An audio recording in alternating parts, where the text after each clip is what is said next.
गुलाल। विद्यासागर जी का परिवार अपने नगर में प्रसिद्ध व्यक्ति माना जाता था।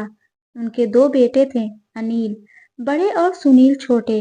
विद्यासागर जी का अपना अच्छा भला व्यापारिक साम्राज्य उनके अंतिम दिनों में ही नष्ट हो गया। बुढ़ापे में स्वयं संभाल नहीं सकते थे और बेटों की रुचि व्यापार में थी नहीं।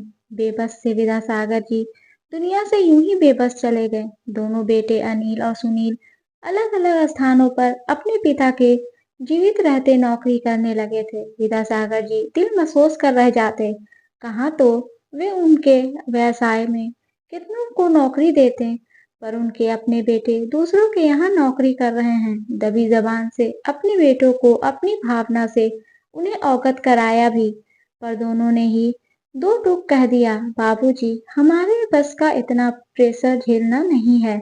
नौकरी करते हैं तो घर आकर चिंता तो नहीं रहती, अपने काम में तो 24 घंटे खटते रहो। सुनकर विद्यासागर जी का दिल भर आता, लेकिन कुछ कर नहीं सकते थे, इसलिए चुप ही रहने लगे। एक अजीब सा खिंचाव परिवार में आ गया था। मशीनकरण युग से वैसे भी व्यक्ति मशीन हो गया है, पर यहाँ तो परिवार का ही मशीनकरण हो गया था। दोनों बेटे नौकरी पर सुबह चले जाते, वापस आते तो अपने अपने बाल बच्चों के साथ समा जाते। अकेले पड़े रहते विद्यासागर जी अपनी अतीत की यादों को संजोए। विद्यासागर जी सोचते, क्या आज का युग ही अकेले जीने का हो गया है या उनका परिवार ही बेरंग हो गया है। दोनों बेटों को भी साथ साथ बैठे कई कई दिन हो जाते। उनके समय में तो ऐसा नहीं था। पूरा परिवार लगभग रोज ही साथ ठहाके लगाता था। दुख सुख एक साथ साझे होते थे और आज ही उन्हीं के परिवार में सोचते सोचते वे शून्य में निहारने लगते। ऐसे ही एक दिन विद्यासागर जी शरीर को छोड़ ग्लोब को प्रस्थान कर गए। उनके मरने के बाद उनके बेटों ने एक काम तो अवश्य किया कि उनका एक बड़ा सा फोटो घर में लगा दिया। समय चक्र घूमता गया। अनिल की कंपनी जहां वो नौकरी करता था, कर्मचारियों की लंबी हड़ताल के कारण दिवालिया हो गई और वहां तालाबंदी हो गई। अनिल बेरोजगार हो गए। नई नौकरी ऐसे ही थोड़े मिलती है। भविष्य अंधकार लगने लगा। अनिल को अब अपने पिता की याद आ रही थी। कितना समझा रहे थे, अरे सुनील तो छोटा है, वह नौकरी करना चाहता है तो करे, पर तू तो बड़ा है, इतना कारोबार फैला है, तू नहीं संभालेगा तो कौन संभालेगा।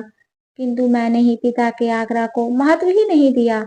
अगर पिता की बात मान ली होती तो आज ये नौबत नहीं आती। सोचते सोचते अनिल ने सलाह मशवरा कर सुनील के पास जाने का मन बनाया। सुनील के कमरे के पास पहुंचा ही था कि अंदर से सुनील और उसकी पत्नी रेखा के बीच हो रही बात उसके कानों में पड़ी। सुनील कह रहा था, रेखा, हमने अपनी सोच और जिद से अपने पिता का दिल दुखाया है। मैं जानता हूँ उन्होंने दुखी हृदय से संसार छोड़ा है। वे चाहते थे भैया या मैं उनके द्वारा स्थापित कारोबार को संभाले, पर हमने उनका निरादर किया। भैया की नौकरी चली गई है, वे परेशान हैं। देखो परसों होली है, होली पर हम भैया को सरप्राइज देंगे। मैंने लोन की व्यवस्था कर ली है। अब हम दोनों भाई पिता के सपने को पूरा करेंगे। बाबूजी को तो हमने खो दिया, अब बड़े भैया को हम संभालेंगे। अनिल को सुनील से बात करने की जरूरत ही नहीं पड़ी। उसे लग रहा था कि बड़ा भाई वाह नहीं सुनील है।